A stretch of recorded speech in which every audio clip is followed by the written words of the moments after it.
व्रत के बारे में तो है, राधाष्टमी के व्रत के बाद पूरा जगत है। पहले हमें समझना होगा कि हमारी लाडली जो है कौन।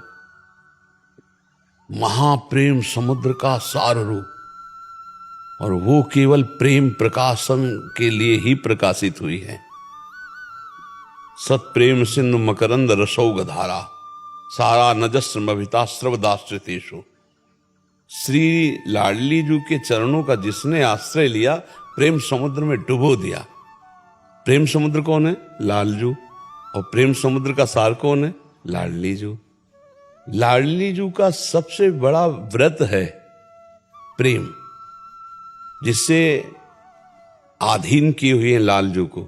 लालन तेरे ई आधीन, तेरे ही रस बस श्याम सुंदर वर, जाचत हैं ज्यों दीन।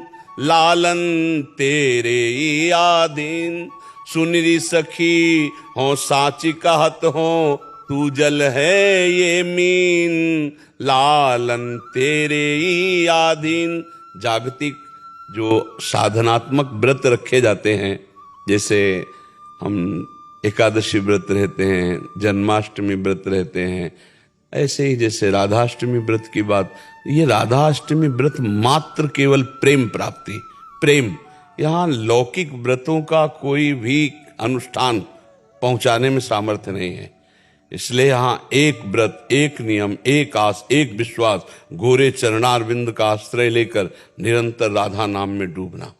इसके आगे हम कुछ नहीं। ज्ञान धर्म व्रत कर्म जिते सब, काहो में नहीं मोय प्रतीति। ज्ञान धर्म व्रत कर्म जिते सब, काहो में नहीं मोय प्रतीत। रसिक अनन्य निशान बजायो, एक श्याम श्यामा पद प्रीति। श्री हरिवंश चरण निज सेवक, बिचले नहीं छाणी रस रीति। 24 घंटे के व्रत से प्रेम की प्राप्ति नहीं होती। एक 24 घंटे का व्रत रह ले, उससे प्रेम की प्राप्ति नहीं होती। एक भी वृत्ति हमारी लाडली जो से अलग ना जाए, इससे प्रेम की प्राप्ति होती है। राधा राधा राधा।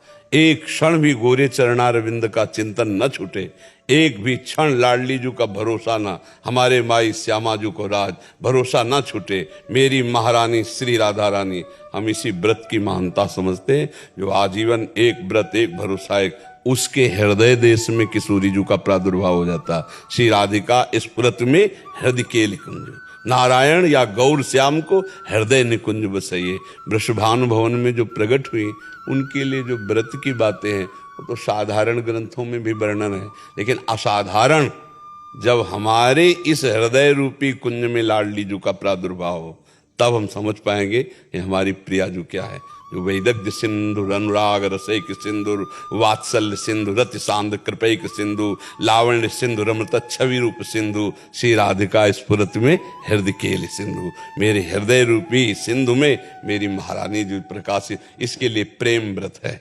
आंसुओं से भिंगो भिंगो कर राधा नाम जपना, और जो मिल जाए ब्रजवासियों की टूक उदर में डाल लेना।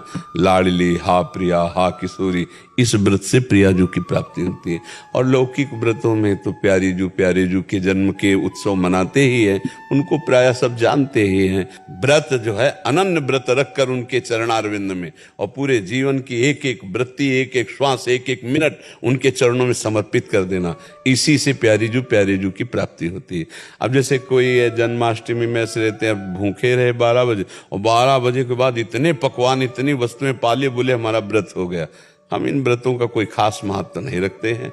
थोड़ी सी भूख रखे तो भोजन की चिंतन वृत्ति रही, बाद में भोजन पा लिया, और मान लिया श्री कृष्ण का हम व्रत रह गए, जन्माष्टमी या राधाष्टमी का हम व्रत रह गए। नहीं, व्रत तो ये है कि वो तड़पन, वो भूख, वो प्यास प्रतिपल बढ़ती जाए प्यारे जू के दर्शन की, प्यारे जू के मिलन की, और हम अपने देह भाव का विस्मरण करके उनकी किंकिरी मंजरी सहचरी दासी बनकर उनकी सेवा में, ये हमें व्रत समझ में आया है।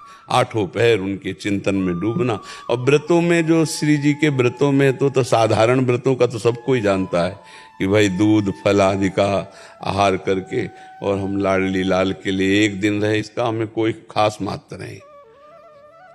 एक रोटी ब्रजवासी की खा लो और पूरे दिन रोते हुए किसी कुंज में बैठ के राधा राधा जपो, इससे बड़ा कोई व्रत नहीं।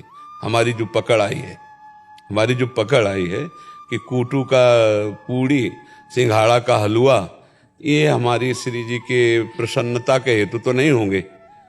श्री जी की प्रसन्नता के हेतु होगा जब हमारे आंसू बहते रहें और श्यामा हा प्यारी हा लाडली, जैसे भवन में आप वृषभानु की प्रकाशित हुई, ऐसे मेरे हृदय रूपी भवन में प्रकाशित हो। महारानी अब जिया नहीं जा रहा आपके बिना। हमें कुछ ऐसा लगता है कि इसी व्रत से जीव का परम कल्याण होता है। शारीरिक, मानसिक और स्वाभाविक हमारी एक एक प्रवृत्ति श्यामा श्याम में चली जाए, यही सब शास्त्र का स्वाध्याय, सब साधना, सब व्रतों का फल है।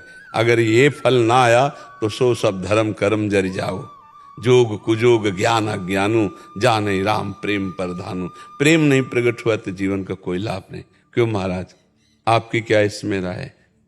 रहते हैं जैसे घर वाले को पूछ रहे थे जी, तो इसलिए हाँ, इसमें खास बात यह है कि प्रातःकालीन बेला में तो कुछ ना लेना चाहिए, क्योंकि महारानी जी प्रकट होती हैं और प्रकट होने के बाद, महारानी जी का अभिषेक होने के बाद, उनका चरणामृत लेने के बाद फिर कोई और नियम धारण करने की जरूरत नहीं। जो प्यारी जी का भोग लगे चक्क पाओ। जैसे श्री कृष्ण जी का प्रादुर्भाव हो गया तो हम उत्सव मनाते हैं ना, 12 बजे के बाद फिर पंजीरी है, चरणामृत है सब। तो हमारी प्यारी जी का प्रादुर्भाव प्रातःकालीन बेला पर हुआ। 4 बजे जब यमुना जी गए तो वहीं से एक नील कमल मिला और उस कमल को एक दिव्य आकर्षण, एक दिव्य बेशुद्ध होते हुए वृषभानु जी आए और कीर्तिजा की गोद में जे हुई तो माता कीर्तिजा को ऐसा लगा मेरे गर्भ से कन्या प्रकट हुई, जबकि वो लाडली जी उसी नील कमल से प्रकाशित हुई, स्वर्ण कांति एकदम। और गोद में लाडली जी का प्रादुर्भाव गर्भ से नहीं होता है, जैसे लालजू का प्रादुर्भाव गर्भ से नहीं होता है। वो भय प्रगट कृपाला, वो प्रकट होते हैं, सामने प्रकट होते हैं, पर आभास यही होता है कि मेरे गर्भ से प्रकट हुए। उनकी योग माया का ऐसा प्रभाव होता है, ऐसा आभास होता है। तो लाडली जी जब प्रकट हो गई तो अब तो उत्सव मनाना है ना। हाँ, तो जो लाडली जी को भोग लगे वो पावे, वो खूब राधा राधा उस दिन जपे, श्री जी के गुणगान करे, श्री जी के चिंतन में रहे। सबसे बड़ा व्रत होता है अंदर का चिंतन। बाहरी खान पान से श्री जी प्रसन्न नहीं होते, आप सच्ची मान। कितने ऐसे पशु पक्षी हैं जो केवल फल आहार करते हैं? कितने पक्षी ऐसे, क्या उनको भगवत प्राप्ति हो जाती है? कितने ऐसे जीव हैं जो जल में रहते हैं, जल आहार करते हैं केवल, क्या उनको भगवत प्राप्ति हो जाती है? कितने ऐसे आजीवन उनके सामर्थ्य नहीं संभोग की, तो वो क्या भगवत प्राप्त हो जाते हैं? हर चीज पर जब ध्यान देते हैं तो ये सब साधन गौड़ होते हैं। भगवान ने एकादशी स्कंद में कहा है, व्रतांश यज्ञ छंदांश तीर्था नियमा यमा यथा वरुंधेत सत्संगा सर्वसंगोपहिमाम। मैं किसी व्रत से वैसे अधीन नहीं होता, मैं यज्ञ से भी अधीन नहीं होता, मैं तीर्थयाटन से, वेद स्वाध्याय से, तपस्या से भी अधीन नहीं होता। जैसा भगवत प्रेमी महात्माओं के संग से अधीन हो जाता हूं, क्योंकि भगवत प्रेमी महात्माओं के संग से सीधे प्रेम, चित्त की वृत्ति का आबाद होकर प्रभु में लग जाना, यही भगवत प्रेमी महात्मा के संग का फल है। तो सब व्रत, सब नियम, सब तप एक फल है, हमारा चिंतन लाडली जी। उस दिन तो कम से कम लाडली जी का ही कीर्तन, लाडली जी का ही चिंतन चले तो वो व्रत हुआ। अब जैसे नाना प्रकार की फलाहार की सामग्री बनाकर और उसको पाना, उसे व्रत नहीं कहते। जैसे एकादशी व्रत है ना, तो उसमें 24 घंटे ऐसे रहना चाहिए। एक बार जल और थोड़ा सा कुछ ले ले फल, नहीं तो जल से काम चला ले, मर थोड़ी जाएगा एक दिन में। तो ऐसे भगवत आराधना के व्रत किए जाते हैं जब भगवान प्रकट होते हैं, चाहे कृष्ण जन्माष्टमी हो चाहे राधाष्टमी हो। पर जब भोग लग जाए फिर उसमें ये ना देखे कि क्या भोग लगा है, ये प्रसाद पावे, को कीर्तन करे, को गुणगान करे। क्योंकि हमारी प्यारी जी का तो प्रातःकाल ही प्रादुर्भाव हो जाता है। लालजू महाराज का जरूर रात्रि के 12 बजे होता है, तब तक उपवास करते हैं भक्तजन, कुछ नहीं खाते पीते हैं, नहीं खाना पीना चाहिए। और फिर जब प्रकट हो गए तो फिर उनका अभिषेक, चरणामृत, पंजीरी, जो प्रसाद मिले उसे पाके फिर कीर्तन करना चाहिए, रात्रि भर जगना चाहिए। तो हमारी श्री जी तो प्रातःकाल सुकुमार तत्व है ना, तो ब्रह्म मुहूर्त बेला पर प्रकट हुई, तो बस उस समय कौन खाता पीता है, उस समय प्रायः कोई नहीं खाता पीता। फिर इसके बाद जब अभिषेक हो जाए तो फिर चरणामृत लेके फिर लाडली का भोग लगावे आनंद से। और अगर ऐसा विधान करे कि भाई आज हमें नहीं पाना है, तो फिर चरणामृत पी के ही रह जाए, दूसरे दिन फिर भोग लगा के पावे, ऐसा भाव कर ले। ऐसे ही कर रहे हैं सप्तमी की शाम से हाँ। नवमी को बोलते हैं। हाँ तो ऐसा कर लेना चाहिए। सूर्यभान सिंह जी।